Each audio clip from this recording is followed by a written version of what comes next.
चलिए भाई, इसमें आपको जो बता रहे थे, ठीक है, जो तत्वों की पहचान करना था, तत्वों की पहचान करना तो आपको बता दिया था हमने, ठीक है, कि तत्व जो हैं अगर उनकी पहचान करने की बात करेंगे तो पहचान करना आपको बता दिया था हमने कि आप क्या करेंगे आराम से, ठीक है, कौन सा तत्व क्या है उनके रंगों के हिसाब से आप उसकी पहचान कर लेंगे।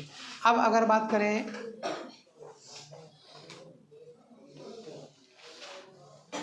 ठीक है, अब अगर देखते हैं यहाँ पे, तो अब हमको क्या करना है, तत्व जैसे हैं तत्वों का प्रतिशत ढूंढना है, ठीक है। कहीं पर हम देखेंगे कि कोई तत्व जैसे है, कोई यौगिक है, अब उसमें क्या होगा, कुछ तत्वों का परसेंटेज होगा, जैसे CH4 है, मान लीजिए हमारे पास यौगिक क्या लिखा है, CH4 लिखा हुआ है। अब CH4 में कुछ संख्या का है कि ये कार्बन की है, कुछ संख्या का है कि ये हाइड्रोजन की है। अब हमको यहाँ तो हमें सूत्र पता है, तो हमें आराम से पता चल रहा है कि भैया CH4 का है मेथेन, मेथेन का सूत्र है।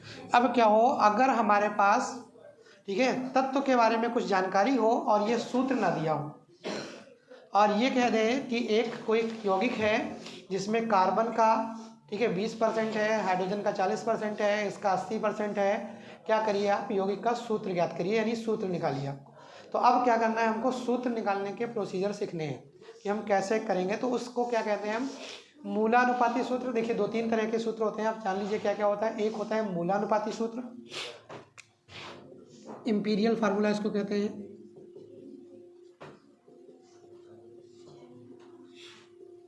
ठीक है। दूसरा होता है अणुसूत्र, जो कि शायद सभी लोग जानते ही होंगे, और तीसरा होता है संरचना सूत्र।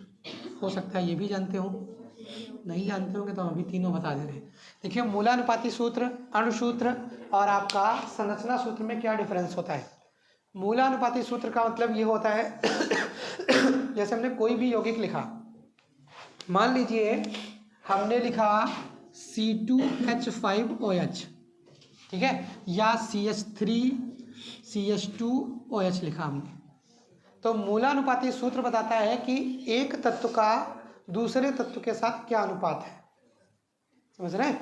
जैसे यहाँ पर अगर टोटल कार्बन की संख्या देखें तो कितनी है, 2 है, ठीक है। तो मूलानुपाती सूत्र अगर आप लिखेंगे तो कार्बन की संख्या कितनी है, 2, ठीक है। हाइड्रोजन की संख्या कितनी है, 6,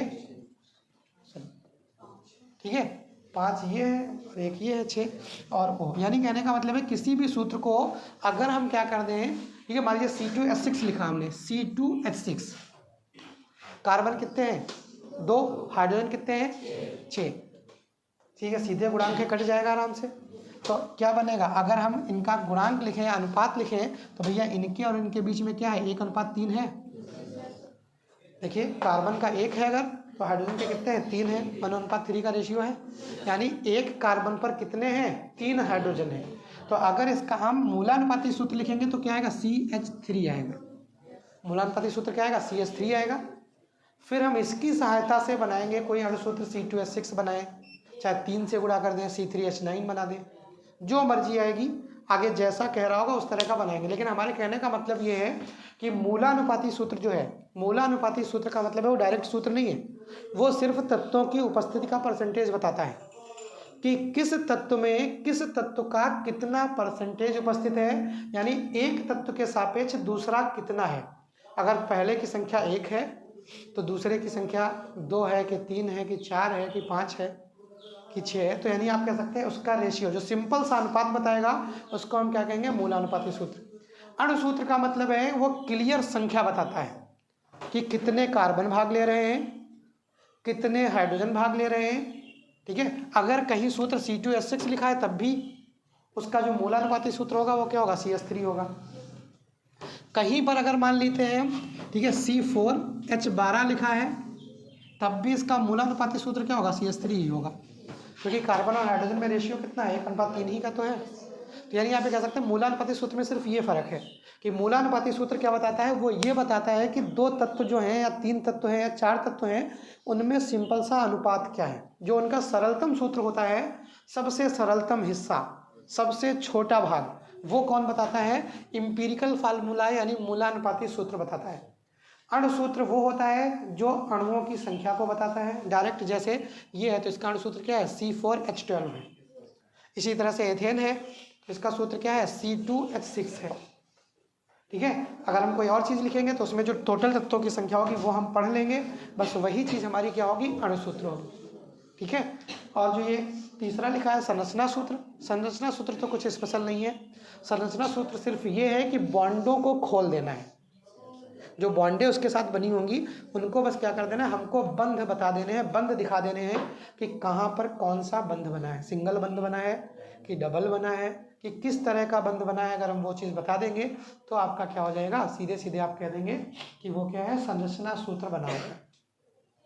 समझ रहे हैं? तो ये आपके 3 तरह के सिस्टम हो गए। अब हम क्या करते हैं, अब हमारे पास कुछ तत्व दिए होंगे, तत्वों से हमको क्या निकालना होगा, कह देगा इस तरह का सवाल कंपटीशंस में तो बहुत कुछ आ जाता है कि आपसे कुछ परसेंटेज कह देगा और कह देगा भैया इसका आप मॉलिकुलर फार्मूला निकालिए या आप एम्पिरिकल फार्मूला निकालिए, यानी अणुसूत्र या मूलानुपाती सूत्र या इनके सूत्र भार वाष्प वगैरह, तो बहुत सी चीज़ें आती हैं उसमें निकालने को कि कुछ निकालने को होता है, या परसेंटेज निकालने को होता है। तो परसेंटेज निकालना तो छोटी चीज़ है, ठीक है, उसको तो बस सीधे फार्मूले में रखना है, तब तो क्या सीधे परसेंटेज निकल आएगा। परसेंटेज के बाद ठीक है, कभी कभी सवाल क्या होता है इस तरह से पूछता है कि आपको परसेंटेज दे देगा कि कार्बन 20% है, ये इतने परसेंट है, वो इतने परसेंट है, ये इतने परसेंट है। अब आप क्या करिए, इस तरह से पूछेगा कि भैया इसका अणुसूत्र या मूलानुपाती सूत्र ज्ञात करो, पूरी एक टेबल वेबल बना के आप हल करके लाएंगे। कभी कभार अगर पेपर मान लीजिए थोड़ा सा कठिन करता है, अगर पेपर थोड़ा सा कठिन करेगा तो वो क्या करेगा, परसेंटेज भी नहीं देगा, वो ये दे देगा कि इस तत्व की इतनी मात्रा इसमें अवेलेबल है, आप परसेंटेज भी निकालो और फिर उसके बाद अणुसूत्र या मूलानुपाती सूत्र भार और सूत्र जो कुछ भी है वो सारी चीज़ें निकालो आप, ठीक है। फिर उसके बाद और आगे तक पूछ ले कि उसका संरचना सूत्र भी निकालिए, ठीक है, उसका अणुसूत्र भी निकालिए, वाष्प घनत्व दे हो सकता है, कुछ इस तरह की कई सारी चीज़ें दे देता है। उसके बाद ये कहता है, तो हम थोड़ा सा पहले हिंट दे रहे हैं फिर आपको लिखाते समझाते हैं। पहले देख लीजिए क्या होता है। जैसे मान लीजिए परसेंटेज निकालने का तो अभी सीधे फार्मूले ही बताने हैं, वो बता देंगे आपको, जैसे कल ही बताया था हमने। मान लीजिए कार्बन है, तो कार्बन मुख्यतः हम देखते हैं किसमें, CO2, सबसे सरल कंपाउंड क्या मिलेगा, CO2 ही मिलेगा। अब अगर सबसे सरल कंपाउंड उसका क्या मिला, CO2 मिला, तो आप ये कह सकते हैं कि CO2 में कार्बन कितना है, 1 है, यानी कार्बन कितना है, 1 है। कार्बन का अणुभार कितना और परमाणु भार कितना हो जाएगा, 12। देखिएगा जरा ध्यान से, तो ऊपर कितना हो गया, 12। CO2 में हम उपस्थित ज्ञात कर रहे हैं, CO2 इसका देखिए अणुभार कितना, 44, तो 12/44, यानी 44 में कितना है, 12 है, इंटू काहे की मात्रा, CO2 की 12 भैया, ठीक है, जो कार्बन है CO2 की मात्रा में क्या है, 12 है, बटे यौगिक की मात्रा, इसमें तो कोई बड़ी बात नहीं है, इंटू 100, ये तो सिर्फ फार्मूला लगाना है आपको, कि खाली आपको क्या कर देना, फार्मूला भी लिखा देंगे, फार्मूला लगा देना है आपको, ठीक है, परसेंटेज निकल आएगा, कोई कठिन काम नहीं है। मान लीजिए आपको हाइड्रोजन का परसेंटेज कहीं निकालना है, तो अगर हाइड्रोजन का परसेंटेज निकालना है तो यहाँ से लिखेंगे हाइड्रोजन H2O है, कितने हाइड्रोजन है, 2 हैं, अणुभार की बात करेंगे तो कितना हो जाएगा, 2 हो जाएगा, 2/16 और 2 18, तो इसका अणुभार कितना होगा, 18 होगा, 18 इंटू H2O का भार बटे यौगिक का कुल भार इंटू 100, बस वहाँ से क्या निकल आएगा, ये निकल आएगा। इसी तरह से जिस तरह का चाहिए होगा उसका एक सिंपल सा फार्मूला होगा, उसके आधार पर हम क्या कर देंगे, ये चीज़ें निकाल देंगे, ठीक है। ये आपका सिस्टम परसेंटेज निकालने का है। लेकिन अब उसके बाद हम आपको जो सवाल बताने जा रहे हैं वो मूलानुपाती सूत्र का बताने जा रहे हैं।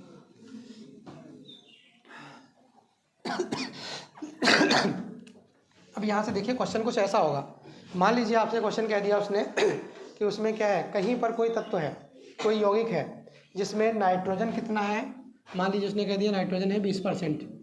ये सवाल है कि नहीं पता नहीं, एग्जिस्ट करता है कि नहीं, हम रैंडम लिखे दे रहे हैं।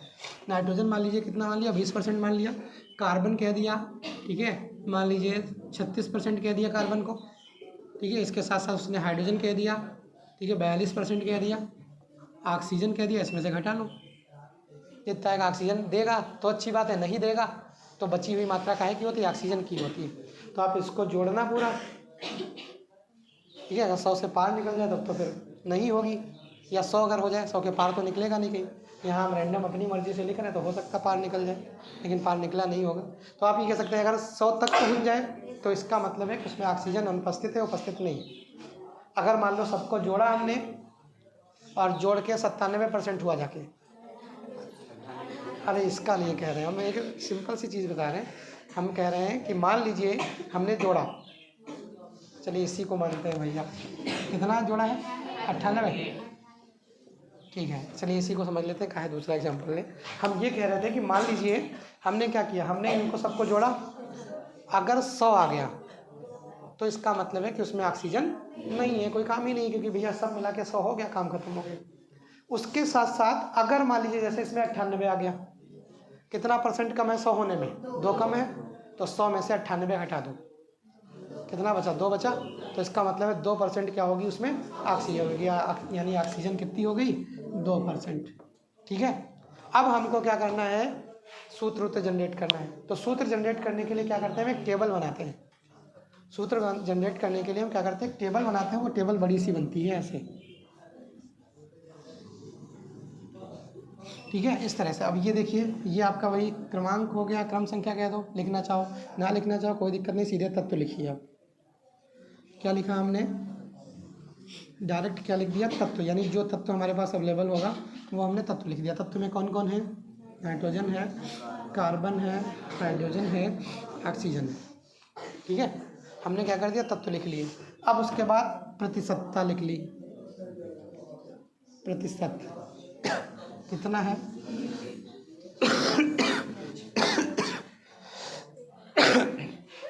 ठीक है, इसका कितना है? 20% है। कार्बन का कितना है? 36%, 42%, 2%।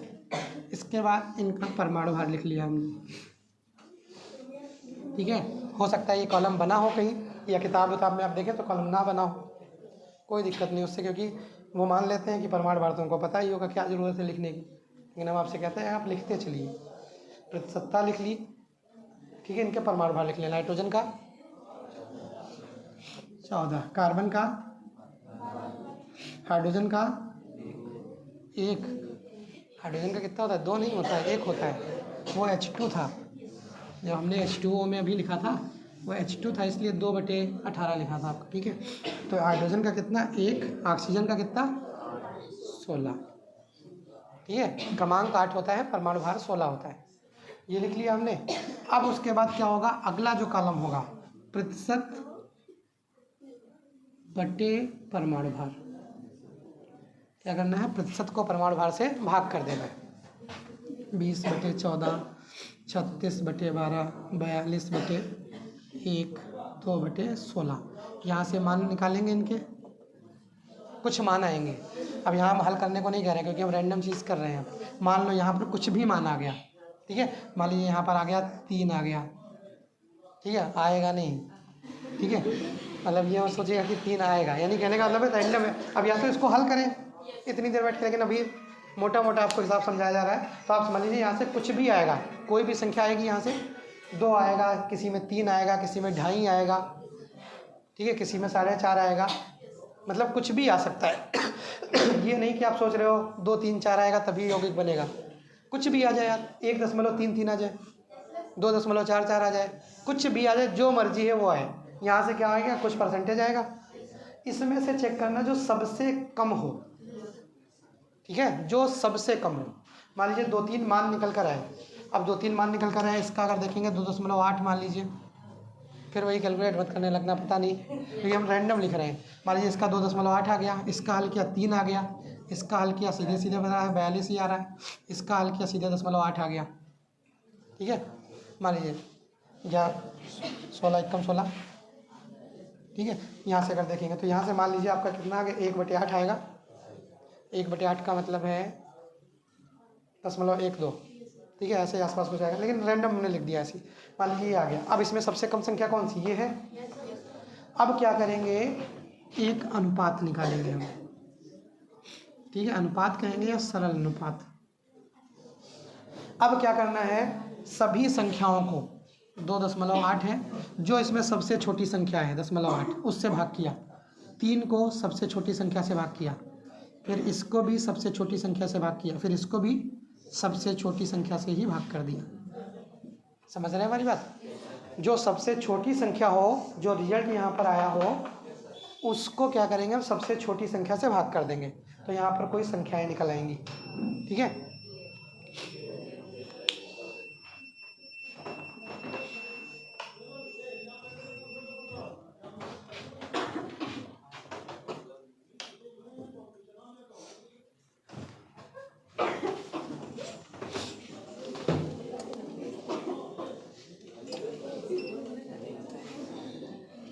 ठीक है। मान लीजिए यहाँ पर हमने क्या किया, कोई भी संख्या निकल आई, तो यहाँ पर जब क्या है, कोई भी किसी भी तरह की संख्या निकल आएंगी, कोई मान लीजिए 2 आ गया, 3 आ गया, किसी में 4 आ गया, किसी में 5 आ गया, ठीक है। मान लीजिए इसमें हल किया तो मान लीजिए 3 आ गया, इसमें हल किया 4 आ गया, इसमें हल किया 6 आ गया, इसमें हल किया 7 आ गया। अगर ऐसी संख्या मिल रही है तब तो कोई दिक्कत नहीं, बस मूलानुपाती सूत्र हमारा तैयार है। कार्बन नाइट्रोजन के कितने हैं, 3, यानी N3, ठीक है। कार्बन के कितने हैं, 4 हैं, C4, ठीक है। आपके हाइड्रोजन के कितने हैं, 6H6। आपका ऑक्सीजन का कितना है, ठीक है, 7 है, तो यहाँ पे O7, यानी इस तरह का। ये होगा नहीं, एग्जिस्ट नहीं कर रहा है, क्योंकि यहाँ पे हमने रैंडम ले लिया है चीज़। अब क्या होगा, यही सेम आपका क्या होगा, जनरल फार्मूला होगा। अब देखिए उसके बाद फिर एक समस्या कभी कभी जनरेट होती है। कौन सी समस्या जनरेट होती है, अब समस्या क्या होगी, मान लो कहीं यहाँ भी 1.2, 3.4 कुछ ऐसे आ जाए, तो हम क्या करेंगे, फिर ये लगेगा, समझ रहे हैं, फिर सिद्धांत नहीं लगेगा। फिर यहाँ पर सिद्धांत का कोई काम नहीं, कि यहाँ पर हमने ये सब किए हैं, इनका अब कोई काम नहीं रहेगा। अब हमारा दिमाग काम करेगा। दिमाग काम करेगा, हम क्या करेंगे, रैंडम देखेंगे कि भैया किसी संख्या से गुणा भाग कर लें तो क्या नियर अबाउट पहुँच पा रहे हैं। जैसे मान लीजिए 1.5 लिखा, यहाँ पर बचता, मान लीजिए कुछ ऐसा बचता, यहाँ पर 1.5 बचता, यहाँ पर 2.6 बचता, ठीक है, कुछ और बचता। तो हम क्या करते हैं, अपनी मर्जी से सभी को 2-2 से 3-3 से गुणा करके हम देख लेते हैं। सभी को 2-2, 3-3 किसी से भी गुणा करके देख लें, कि मतलब ज़्यादातर चीज़ें कैसी हो जाए, पूर्णांक पहुँच जाए। बात मेरी समझ रहे हैं। अगर यही पूर्णांक मिल गया, किस्सा खत्म है। अगर पूर्णांक यहाँ पर नहीं मिला तो हमको चेक करना है कि किसी ना किसी तरह से हमको पूर्णांक मिल जाए। अब देखिए अगर फिर भी पूर्णांक नहीं मिला तो क्या करेंगे, तो लगभग यूज करेंगे। जैसे कहीं पर मान लो 2.8 आ गया, कहीं पर 3.1 आया, तो अपना दिमाग लगा के इसको 3 कर लेंगे, इसको भी 3 कर देंगे, क्योंकि 2.8 है ना। 5 से ज़्यादा वाले को क्या कर देते हैं, 1 बढ़ा देते हैं, 5 से कम वाले को दशमलव क्या कर देते हैं, घटा देते हैं। तो इसमें क्या कर दिया हमने, 3 मान लिया, और यहाँ से हमने क्या कर दिया, इसको भी थोड़ा सा बढ़ा दिया, अपनी मर्जी से 3 मान लिया। बात समझ गए हमारी। ये आपका पूरा का पूरा प्रोसीजर है जो आपको करना है, समझ रहे हैं। इतना प्रोसीजर आपको करना है, पूरी टेबल बनेगी, तब जाके आपका मूलानुपाती सूत्र निकल कर आएगा। अब ये जो सिंपल सा संख्या निकल कर आई, ये मूलानुपाती सूत्र है। अब मूलानुपाती सूत्र के बाद अणुसूत्र निकालना होता है। तो अणुसूत्र निकालने के लिए कुछ सवाल में दिया होगा कि अणुभार दिया होगा, मूलानुपाती सूत्र भार दिया होगा, कुछ भी दिया होगा। अब मूलानुपाती सूत्र भार अगर निकालना है तो भैया इनके भारों को जोड़ डालो, क्या हो जाएगा, आपका मूलानुपाती सूत्र का भार हो जाएगा। अणुसूत्र हो सकता है दिया हो, तो n का मान निकाल लेंगे। n बराबर होता है मूल अणुभार, ठीक है, या जो भी आप कहते हैं मूलानुपाती सूत्र, यानी अणुसूत्र डिवाइडेड बाई मूलानुपाती सूत्र भार।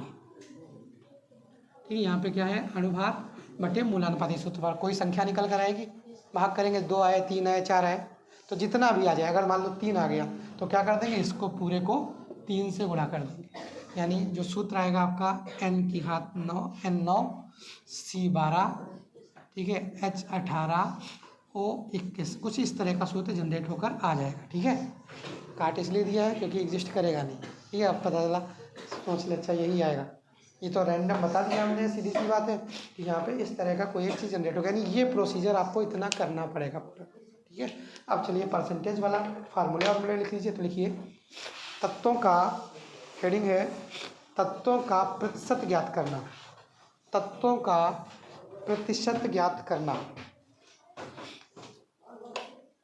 तत्वों का प्रतिशत ज्ञात करना।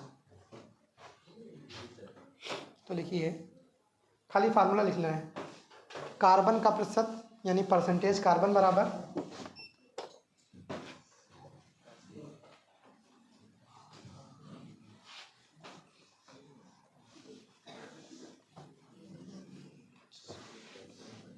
ये कार्बन का जो परसेंटेज आएगा प्रतिशत, कार्बन बराबर वही 12/44 इंटू, फार्मूला लिख लीजिए सीधे जो अभी बताया था, 12/44 इंटू CO2 का, या CO2 की मात्रा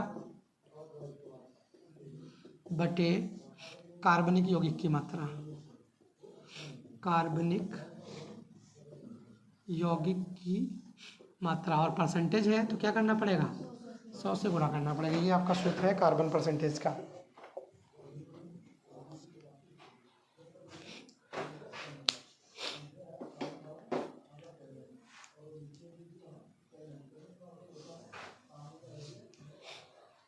हो गया। अगला लिख लीजिए हाइड्रोजन परसेंटेज, यानी हाइड्रोजन का प्रतिशत।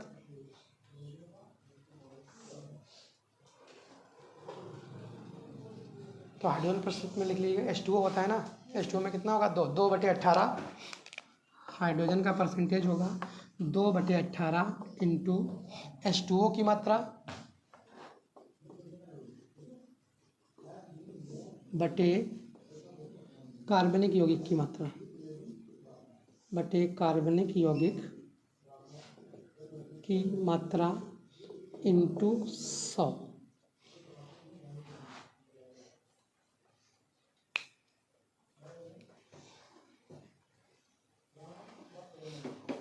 ठीक है।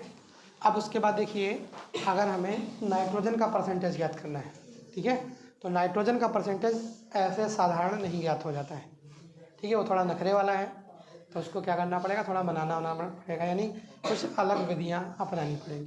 तो नाइट्रोजन का परसेंटेज सिंपल सी इससे ज्ञात नहीं होता है। नाइट्रोजन का परसेंटेज ज्ञात करने के लिए 2 विधियाँ दी गई हैं।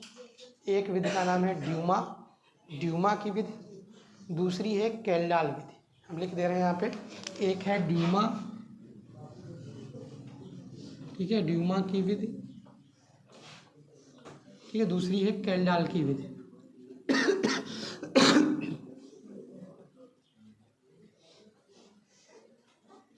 अब ये देखिए, कुछ इंग्लिश नाम होते हैं, कभी कभार आप जानते हैं कि उसमें कुछ मिसिंग विशिंग भी होता है, तो कहीं कहीं केल्डाल लिखा होता है, कहीं कहीं जेंडाल लिखा होता है, ठीक है, कि जेंडाल की विधि, वो चंडाल नहीं, ठीक है, जेंडाल यानी केल्डाल की विधि। या हो सकता है अगर कहीं जेंडाल की विधि भी लिखा हो तब भी कंफ्यूज नहीं होना है, वो वही चीज़ है, बस खाली शब्दावलियाँ होती हैं, यानी इंग्लिश के कुछ मान हैं, ये समस्या हिंदी के साथ नहीं है, समझ रहे हैं, जबकि आप जानते हैं हिंदी में अक्षर भी बहुत ज़्यादा है, तब भी ये समस्या नहीं है। और हिंदी में हर चीज़ के लिए एक अलग शब्द है, इंग्लिश में नहीं है। आपको अगर राम लिखना है तब भी RAM भी लिख सकते हैं, RAMA भी लिख सकते हैं, नहीं लिख सकते हैं। अगर आपको रम लिखना है सीधा तब भी क्या लिखेंगे, RAM कह दें नियमानुसार, RUM ऐसे होती परिभाषा, वो है डिफिनीशन, वो अलग चीज़ होगी। लेकिन सिंपल सा अगर राम लिखना है तब भी RAM, रम लिखना है तब भी आपका क्या हो जाएगा, वही चीज़ हो जाएगा। बहुत से नाम ऐसे हैं, ठीक है, कि आप लिखोगे और उसमें नाम लगता है कि कुछ अलग सा है, यानी उसके लास्ट में क्या हो गया, A जुड़ गया, या कहीं जैसे अमन है, ठीक है, अगर अमन लिखा है तो AMAN, पवन लिखा है PAWAN, ठीक है। अगर आपका एक मात्रा भी लगानी हो तब भी क्या है, ए तो सेम काम करता है ना, तो यानी कहने का वहाँ कन्फ्यूजन बड़ा है, ठीक है। वहाँ तब भी लोग किधर भागते हैं, अंग्रेजी की तरफ भागते हैं कि भैया अंग्रेजी बेहतर है। अंग्रेजी कहीं से भी बेहतर नहीं है, क्योंकि अंग्रेजी में वही सेम चीज़ों पे कन्फ्यूजन है। बहुत मजाक में ही कहा होगा PUT पुट, ठीक है, तो BUT बुट का है, नहीं बट का है। इसी तरह के बहुत से ऐसे हैं, नॉलेज, ठीक है, पढ़ने में अजीब लग रहा था, कन्हो नदी के तो उसको नॉलेज कर दिया, ठीक है। तो यानी कहने का मतलब है वहाँ पर बड़ी ऐसी समस्याएं हैं। ऋतिक लिखना है, ऋतिक तो क्या लिखा जाता है, HRI, यानी कहने का मतलब है नाम अगर ऋतिक लिखना है, किसी का नाम ऋतिक है, अब वो आप भले जिसका नाम हो RITI लिखता हो, लेकिन अगर लिखा जाए तो अगर ऋतिक है तो क्या होगा, HRI। सुनामी लिखना है, हमारे में तो ऐसा कोई समस्या नहीं है, हिंदी में, हमारे से मतलब है हिंदी में चाहे जैसे आप लिखो, हर शब्द आप अलग लिखोगे, हर शब्द को अलग पढ़ोगे, हर शब्द, उसमें कहीं कन्फ्यूजन की बात नहीं है। अंग्रेजी में क्या है, बड़ा कन्फ्यूजन है, कोई उसको कुछ और पढ़ता है, कोई उसको कुछ और पढ़ता है, समझ रहे हैं, और जरा से जो शब्द होते हैं अर्थ का अनर्थ कर देते हैं, बात समझ रहे हैं। जैसे मान लीजिए किसी का कोई नाम हो, नाम के अंत में वैश्य लगाता हो, ठीक है, मान लीजिए नाम के अंत में वैश्य लगाता हो।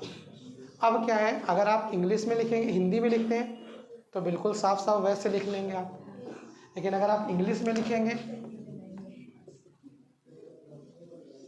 अब इसको अगर पढ़ेंगे, ठीक है, तो बड़ा अजीब सा शब्द बन गया है। यानी कहने का मतलब है उसको भी वही लिखेंगे। अब कोई अगर पढ़ना चाहे तो पता नहीं, पता चला नाम लिखा है किसी का, अब पुरुष के आगे लगा हो कोई दिक्कत नहीं है, कहीं पता चला कोई महिला है अब उसका नाम वैसे है, ठीक है, मजाक की बात नहीं है, रियल बात है कि अगर मान लीजिए किसी का कोई मान लीजिए वैसे लगा हुआ है, अब अगर आप पढ़ते हैं ये सिर्फ एक गलती होगी, समझ रहे हैं, और कोई चीज़ नहीं है, ये गलती हो सकती है मात्र, ठीक है। अब क्या होगा, पढ़ने में पढ़ नहीं पा रहा है, उसमें किसी की गलती नहीं है भाई, उसको तो जो लगा वो जो शब्द सीखा है कि लिखना है तब भी ये लगाते हैं, नहीं लिखना है तब भी ये लगाते हैं, कोई दिक्कत ही नहीं। ऐसे हमारे साथ एक लड़की पढ़ती थी, उसका नाम था साक्षी सिंह, वो एक्सपायर भी हो गई है, ठीक है, हमारे मतलब ग्रेजुएशन के साथ में थी, यहीं पड़ोस की थी, सेकेंड हैंड में पढ़ती थी। अब उसका नाम साक्षी सिंह था, ठीक है, साक्षी सिंह। अब हुआ क्या, हम लोगों की जब हम लोग बीएससी में मतलब एडमिशन लिए थे, नई बात है, बिल्कुल शुरुआत की बीएससी की, तब हुआ क्या, सेकेंड हैंड में लिए थे, वहाँ तब थोड़ा बहुत ये चलता था जैसे रैगिंग वैगिंग का सिस्टम नहीं होता है, हालांकि रैगिंग वैगिंग होती नहीं थी, लेकिन थोड़ा इंट्रोडक्शन जैसा कि मतलब सीनियर वीनियर आते थे एक क्लास में, मतलब बीएससी फर्स्ट ईयर में है, अब सेकेंड ईयर थर्ड ईयर के आगे खड़े होके आगे स्टेज पे, चलो खड़े हो, नाम बताओ अपना, या अपने आप नाम बोल रहे हैं, कुछ नाम लिख के ले गए, ये नाम वो नाम वो नाम। अब नाम क्या था उसका, साक्षी सिंह था। अब वो जो सीनियर आया वो पढ़ पाया नहीं, कुछ नाम है वो पढ़ रहा सेक्सी सिंह, ठीक है। अब देखिए नाम का क्या कर दिया, अर्थ का अनर्थ कर दिया उसने, यानी कहने का मतलब है पढ़ने की बड़ी कोशिश करी, KSH ही तो होता है, अगर छा छतरी वाले छा की बात करेंगे तो क्या होता है, KSH होता है। तो हालांकि उसने भी गलत नहीं पढ़ा, जितना उसके पास सेंस था कि भाई जिस शब्द के लिए हम क्या लगाते हैं, ये रियल घटना बता रहे हैं, ठीक है, ये कोई मजाक वाली चीज़ नहीं है, ये रियल घटना बता रहे हैं कि क्या हो जाता है। तो इंग्लिश में ये समस्याएं हो जाती है, हिंदी में कोई समस्या नहीं होती। हिंदी में कैलडाल लिखा तो कैलडाल पढ़ा जाएगा, जलडाल लिखा तो जलडाल पढ़ा जाएगा, चंडाल लिखा तो चंडाल पढ़ा जाएगा। वहाँ पता चला लिखा कुछ और है, KJEL, तो कोई कैलडाल पढ़ता है, कोई के को साइलेंट कर देता है, जे पढ़ने लगता है, जलडाल कर देता है। ऐसे ही लासा तेलिए का नियम एक होता है, साम्य अवस्था की भी पढ़ाई नहीं है, जब पढ़ाएंगे आप तो उसमें जानेंगे। एक होता है लासा तेलिए का नियम। अब लासा तेलिए हिंदी में तो लासा तेलिए ही है, इंग्लिश में अगर उनको पढ़ दिया जाए तो नाम ही नहीं पढ़ पाएंगे लोग, ली चैटेलियर्स, ठीक है। अब उसके बाद ऐसे ही एक और इंटर में जब आओगे वैद्युत में मिलेगा कोलेराउस का नियम, वैद्युत में मिलता है कोलेराउस का नियम, इंग्लिश में लिखा जाता है काल राक्षस का नियम, ठीक है। तो अब स्पेलिंग उसकी देखेंगे तो बड़ा खतरनाक लगेगी, अब देख के डर जाए काल राक्षस, ठीक है, कि मतलब ऐसा लग रहा है राक्षस वाक्षस है। हिंदी में क्या है, कोलेराउस है।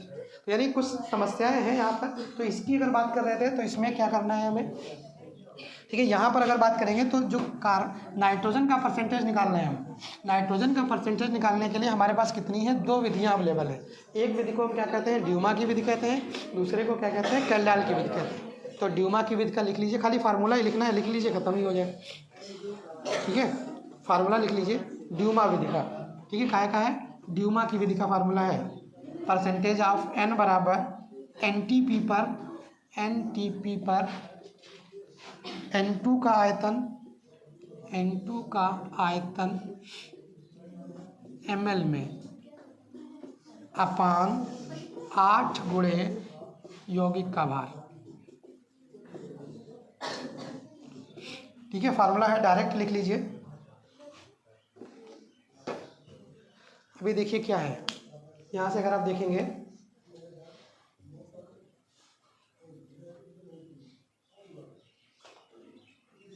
लिख लिया, लिख लें तो बताएं।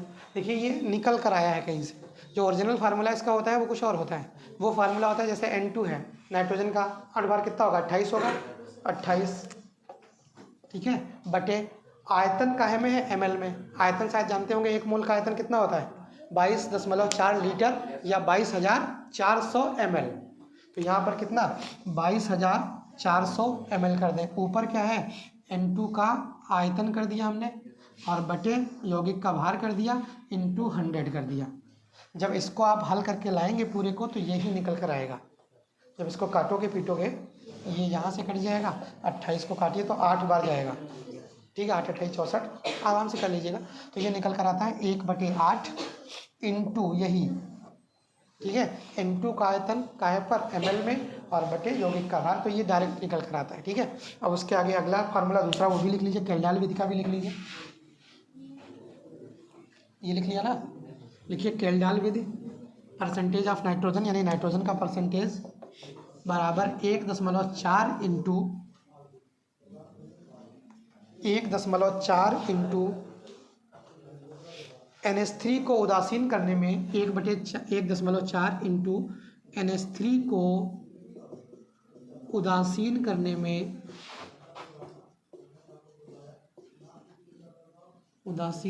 में लगे मिली तुल्यांक बटे यौगिक का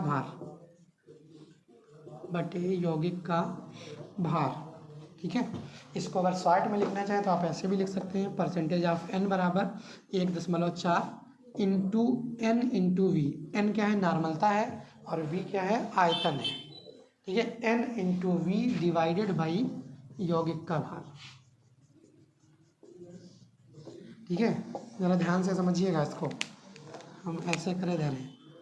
ये जो लाल वाला n है ना, ये नाइट्रोजन वाला n नहीं है, ये नॉर्मलता का n है, ठीक है। नॉर्मलता मोलरता शायद पढ़ाई है आपको शुरुआत में, ठीक है। तो ये नॉर्मलता का n है, यानी नॉर्मलता इंटू आयतन, यही मिली तुल्यांक होते हैं, ठीक है। नॉर्मलता इंटू आयतन यानी N1V1 बराबर N2V2, ये आपका नॉर्मलता का सूत्र होता है। तो n इंटू वी क्या है मिली तुल्यांक है, बटे यौगिक का भार, ये आपकी क्या है, केल्डाल विधि, ठीक है। यहाँ से आप क्या कर सकते हैं, परसेंटेज निकाल सकते हैं कि अगर आपके पास तत्व का परसेंटेज नहीं है तो यहाँ निकाल लो, परसेंटेज मिल जाएगा। फिर अगला वाला जो फार्मूला आपको बताया है पूरा का पूरा प्रोसेस, और जो मूलानुपाती सूत्र वाला प्रोसेस बताया है, तत्व होगा, प्रतिशत होगा, ठीक है, परमाणु भार होगा, फिर उनका अनुपात होगा, फिर सरल अनुपात होगा, फिर अपनी मर्जी से अगर कुछ नहीं बन रहा है तो अपनी मर्जी से गुणा भाग करेंगे, वो आएगा।